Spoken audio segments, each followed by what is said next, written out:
వివేకానందరెడ్డి చనిపోయి 5 ఏళ్లైంది. బట్ ఆయన వైసీపీ వెంట పడ్డారు, వేటాడారు. ఎస్, ఈ ఎన్నికల్లో జగన్ ఓటమిలో ఆయనది కూడా ఓ భాగం ఉంది. ఎన్నికల ప్రచారంలో ఆయన పేరు వాడని విపక్ష పార్టీ లేదు. ఇంతకీ వివేకా ఫ్యాక్టర్ జగన్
అవినాష్ రెడ్డికి హత్యతో సంబంధం ఉందని ఏపీ ప్రజలంతా దాదాపుగా నమ్మారు. ఈ హత్య కేసు ప్రస్తావన లేకుండా ఏ ఒక్క రోజు కూడా ప్రచారం ముగియలేదు. చంద్రబాబు నాయుడు కావచ్చు, పవన్ కళ్యాణ్ కావచ్చు, వైఎస్ షర్మిల కావచ్చు, ఆఖరికి వైఎస్ సునీత కూడా కావచ్చు, ఇలా ప్రతి ఒక్క నేత ఈ అంశంపైనే ప్రచారం చేశారు.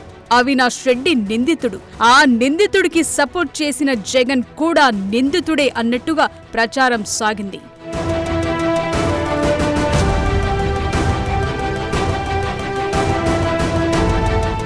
నిజానికి వివేకా కూతురు సునీత చెప్పిన అంశాలు చాలా కీలకంగా మారాయి ప్రచారంలో. అసలు హత్యకు ముందు రోజు, ఆ తరువాత ఏం జరిగిందని పవర్ పాయింట్ ప్రెజెంటేషన్ వేసి మరీ చూపించారు. ఇక అన్నింటికంటే హైలైట్ ఏంటంటే, అసలు కడప ఎంపీ అభ్యర్థిగా తాను పోటీ చేయటానికి అవినాష్ రెడ్డే అని షర్మిల స్టేట్మెంట్ ఇవ్వటం, ఓ నిందితుడికి జగన్ టికెట్ ఇవ్వటం ఏంటి అని ప్రశ్నించారామె.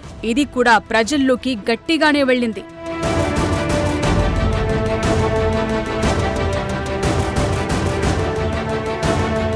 నిజానికి 2019 ఎన్నికల సమయంలో జరిగింది వైఎస్ వివేకానందరెడ్డి దారుణ హత్య. హత్య జరిగిన వెంటనే అప్పుడు విపక్షంలో ఉన్న వైసీపీ అధికార పార్టీ అయిన టీడీపీపై ఆరోపణలు గుప్పించింది. అప్పటి విపక్ష నేత జగన్ సొంత బాబాయిని పొట్టన పెట్టుకున్నారంటూ శోకాలు పెట్టారు. నిజానికి ఆయనకు కాస్త సానుభూతిని కూడా తెచ్చిపెట్టింది ఈ హత్య. అయితే అధికారంలోకొచ్చాక సీన్ మొత్తం రివర్స్ అయింది. విపక్షంలో ఉండగా సీబీఐతో ఇన్వెస్టిగేషన్ జరిపించాలన్న జగన్ ఆ తరువాత సీబీఐ దర్యాప్తు అవసరం లేదన్న నిర్ణయం తీసుకున్నారు.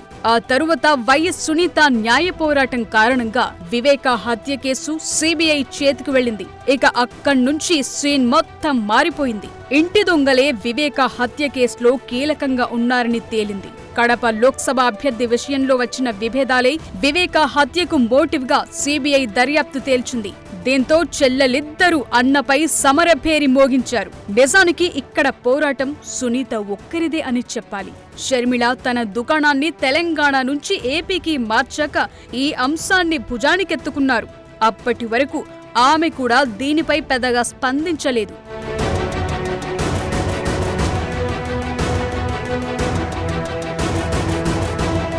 అయితే టీడీపీ, జనసేన మాత్రం ఈ అంశాన్ని జనంలోకి తీసుకెళ్లటంలో సక్సెస్ అయ్యాయి. జగన్ మాట వినకపోతే ఎలా ఉంటుందో చూడండి, సొంత బాబాయిని కూడా వదల్లేదంటూ నాన్ స్టాప్ ప్రచారం చేశారు ఇరు పార్టీల నేతలు. సరిగ్గా గత ఎన్నికల సమయంలో వైసీపీకి జగన్మోహన్ రెడ్డికి కలిసి వచ్చిన అంశాలలో వివేకా హత్య కేసు ఒకటైతే, ఈ ఎన్నికల విషయంలో వ్యతిరేకంగా మారిన అంశాల్లో కూడా ఒకటిగా మారింది. అప్పుడు వైసీపీకి సానుభూతి ఏరులై పారించింది. ఇప్పుడు రివర్స్ లో జగన్ ఆయన పార్టీని కోలుకోలేని విధంగా దెబ్బతీసింది.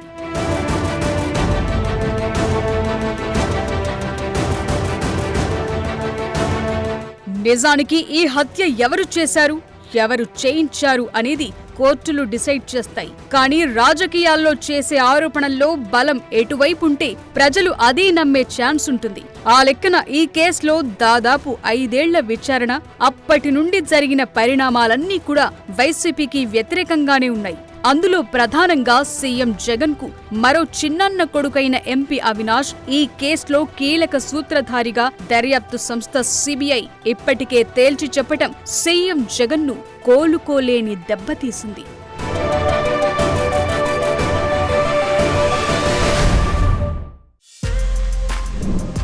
For more videos like this, subscribe Big TV channel.